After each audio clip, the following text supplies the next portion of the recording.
ஆதியாகமம் 36ஆம் அதிகாரம். ஈசாக்கின் மகன் ஏசாவை பற்றியும் அவனுடைய குடும்பம், மனைவிகள், மகன்கள், தலைவர்கள் மற்றும் அவனுடைய சந்ததிகள் எவ்வாறு ஒரு பெரிய ஜனமாக வளர்ந்தார்கள் என்பதையும் விளக்குகிறது.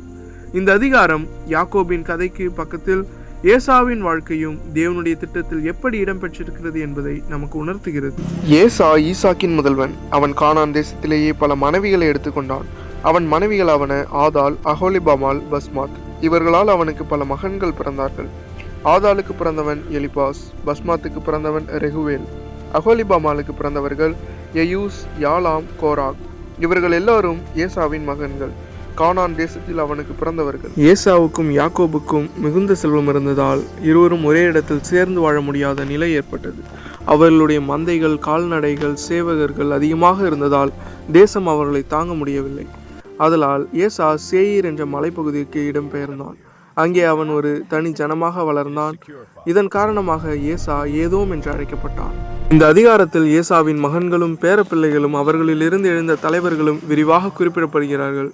எலிபாசின் சந்ததிகளில் தேமான், ஓமர், செப்போ, கத்தாம், கேனாஸ் போன்றவர்கள் இருந்தார்கள். அதேபோல் ரெகுவேலின் மகன்களான நகாத், செராகு, சம்மா, மிசா ஆகியோர் இருந்தார்கள். இவர்கள் எல்லோரும் தங்கள் குலங்களில் தலைவர்களாக உயர்ந்தவர்கள். சேயீர் தேசத்தில் வாழ்ந்த ஓரியர் எனப்படும் ஜனங்களின் தலைவர்களையும் இந்த அதிகாரம் குறிப்பிடுகிறது. பின்னாளில் ஏசாவின் சந்ததிகள் அந்த தேசத்தில் அதிகாரம் பெற்றார்கள்.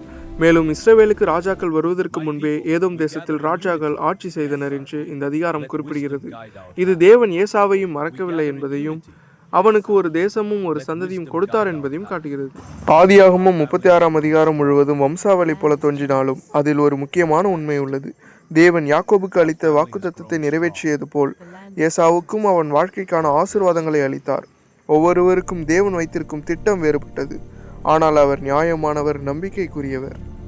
இந்த அதிகாரம் நமக்கு கற்றுக் கொடுப்பது என்னவென்றால், தேவன் ஒருவரையும் புறக்கணிப்பவர் அல்ல. அவர் ஒவ்வொருவருடைய வாழ்க்கையும் கவனித்து நடத்துகிறார். மனிதர்கள் தேர்வுகளை செய்கிறார்கள், ஆனால் தேவனுடைய திட்டமே காலத்துக்குள் நிறைவேறுகிறது.